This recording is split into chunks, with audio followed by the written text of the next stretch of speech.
I've just realized that my microphone was rubbing on my clothes, so I hope that all of that I just recorded isn't ruined, because I don't want to have to do this twice.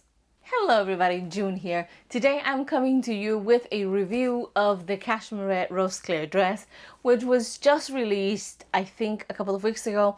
And the moment that I saw the release, I immediately ordered the envelope pattern because I absolutely loved how it looked. If you haven't seen it, I will put a picture of the pattern here somewhere, but it is a true wrap dress that comes in two lengths. You can either have an A-line skirt or you can have a tiered skirt, which is what I made, and it comes with three different sleeve options. So the one that I'm wearing, which is slightly puffy and bishopy, one that is just a regular sleeve, and then a slightly shorter puff sleeve. So that is the basics of the pattern. Now let's get into my dress. And I'm looking at my notes here, but I made the size 14 in the EF cup range. And I graded to a 16 at the waist because I always need extra room there. And there were darts, but I felt like it was just easier to sort of grade out to the waist, to a 16 at the waist, rather than try to fudge the darts, because the skirt is, the skirt part that attaches to the bodice is not gathered, so it has to fit perfectly. And so I started with that, and right off the bat, before I even cut the muslin, when I traced the pattern, I made some fit adjustments that I knew that I would need based on experience and based on some other fit adjustments that I had read other people had made, people who tested it, people who work for Cashmerette who had already made it. So I shortened the bodice 3/4 of an inch, and at first I thought that would be a lot, but it actually turned out to be the right amount. And then in the back, in addition, I did a small sway back adjustment, because again, I always need that kind of adjustment, and sometimes I just like half-ass it and just trim off the excess in the back once I have made the bodice, but I thought I would do it right this time. So I did that. Initially, I wanted to cut the bodice, and this is a dress. I wanted to cut the bodice front on the bias so that the stripes would go diagonally. But after some thought, I was actually afraid that the weight of the skirt, because this is a maxi length dress, the weight of the skirt would distort the bodice too much and would stretch it out. So I just cut it on the grain. I didn't try to pattern match because these little like tiny stripes are difficult to pattern match. So I thought I'm just gonna go with it, and honestly, it's fine. Then for other fit adjustments, I shortened the dress skirt considerably.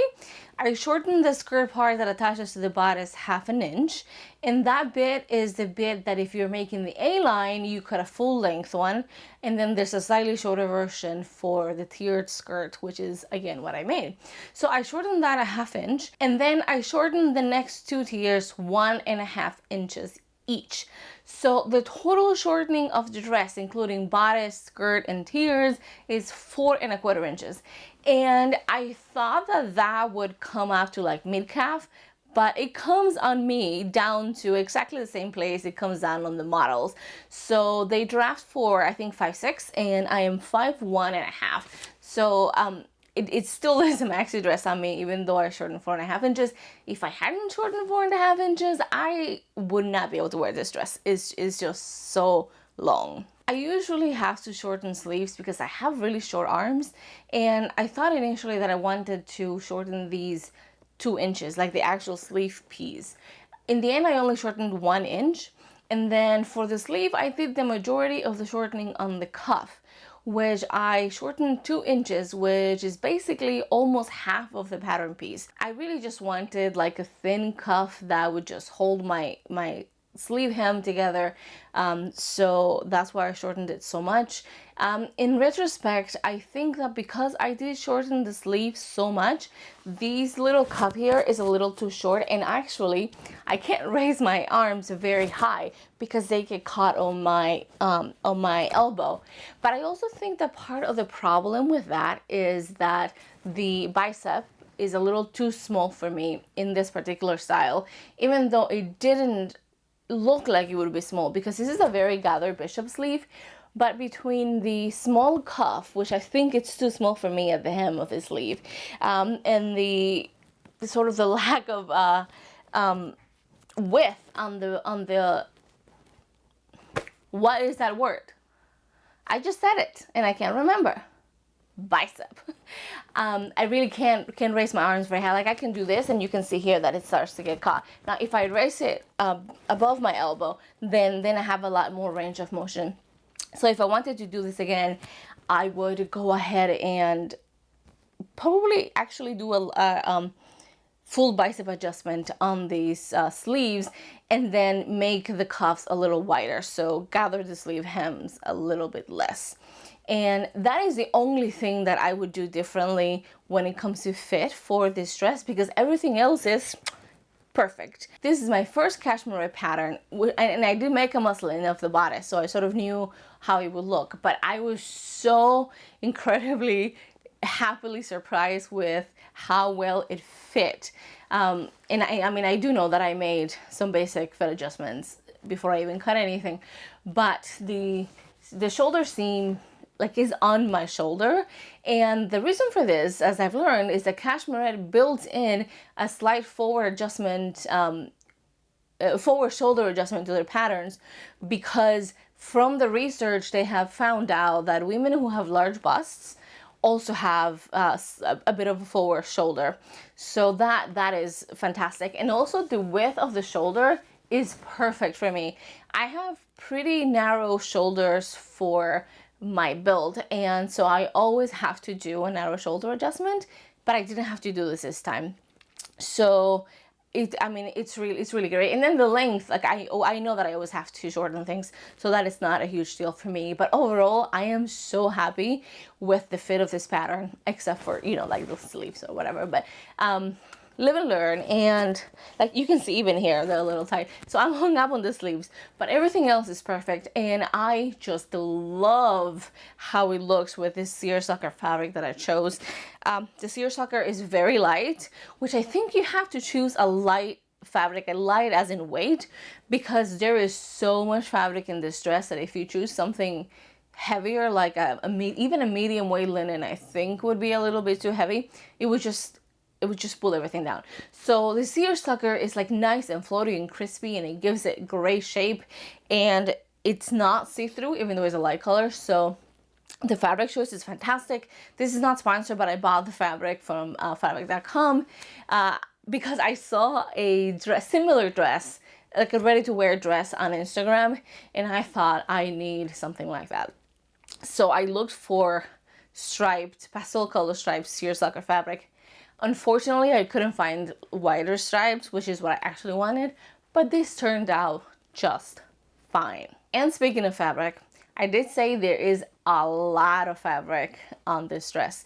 The pattern says that for 45-inch fabric, for my size, you need 7 yards of fabric. So I bought 7 yards of fabric. Now, granted, my fabric is not 45 inches, it's slightly wider, but not the next widest, which I think they have like 56 inches on the pattern. So it's somewhere in between. I can't remember off the top of my head, but I bought 7 yards of fabric, and in the end, I have about a yard of fabric left. And I don't think I can account all of that in the shortening of the dress, because that's only 4.5 inches total. I also didn't follow the cutting layout because they have you cut everything in one layer, and I cut some parts in one layer, but I would sooner buy more fabric than cut everything in a single layer. I just double it up, and I know that single layer is more economic, but I just can't deal with it. So I cut a lot of things like the bodice and some of the skirt pieces on folds and 2 layers, and then the bits that were too long that had to be cut on a single layer, let's just say too wide and had to be cut in a single layer, I cut in a single layer. But even then, I still have a whole yard left. So maybe depending on what kind of adjustments you're going to make, you don't need to buy the whole length of fabric that the pattern calls for. But if you want to be on the safe side, then you just go right ahead. Now, a couple of thoughts about the wrap aspect of this dress. First of all, there is a lot of coverage. I tried to take pictures of this dress a couple days ago and it was really windy and I was completely covered. I was not exposed at all. So if it worries you that a wrap dress might leave you exposed in the wind, this one will probably cover you. There is also a lot of coverage at the bust, even though it's a v-neck. As you can see, my bust isn't exposed. There's no like gaping or anything. I didn't actually have to do any adjustments for the gaping on the v-neck because I think that just attests to how well these patterns are drafted when it comes to cup sizes. So anyway, great coverage. Now, I didn't expect that it would be so difficult to actually tie these things at the side. And I think, okay, so I think it's because A, I'm pretty fluffy, and two, maybe I'm just not that flexible. So I didn't anticipate that it would require so much flexibility to actually tie this dress at the side, and it's a little difficult. It's not impossible, but you know, it's something to think about. And if you are much larger, you may have a little bit more of a difficult time doing it if you're also not very flexible, which I'm not very flexible. So that's something to keep in mind, and something that I didn't even consider when I started making this dress. But that is not going to stop me from wearing it. I can do it myself, and if I really can't, I can always ask my husband to help me, but I know that that's not an option for everybody. So that is something to keep in mind.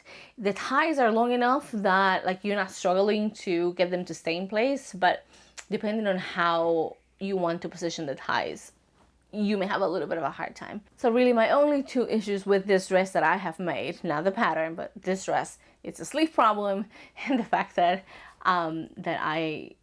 that I need to work on being able to tie this by myself on the side. But other than that, this dress is just so lovely, and it just feels nice and it looks nice, and I love the shape. And yeah, I'm just thrilled with how it turned out for the most part. And nothing is perfect. Listen, things don't have to be perfect to be beautiful and for you to enjoy them. So, and one last thing, there are two tools that I think are going to help you immensely in making this dress. One of them is a bias binding making tool. I don't know. But it is the little tools that you put your bias strip through so that they get folded, and then you press them and it turns out a perfect single fold bias tape. You do that for the neckline here. And it's not a lot, but I think it always helps. And the other thing is a narrow hem foot. The hem of this dress is enormous. I haven't measured it, but I will measure, and I will put the number in the description, and I will put the number here on the screen now. But I did not want to deal with having to do like a little 1/4 inch hem on so much length of fabric, so much length of hem. So what I did, I was just narrow hem the whole thing. I used a narrow hem foot on my sewing machine, and that was, I mean, it took like 10 minutes versus probably like an hour it would have taken me to do it the old-fashioned way. So those little two tools are going to really help you with this dress. And that is all that I have for you today. Thank you so much for watching, and I will see you next time. Bye!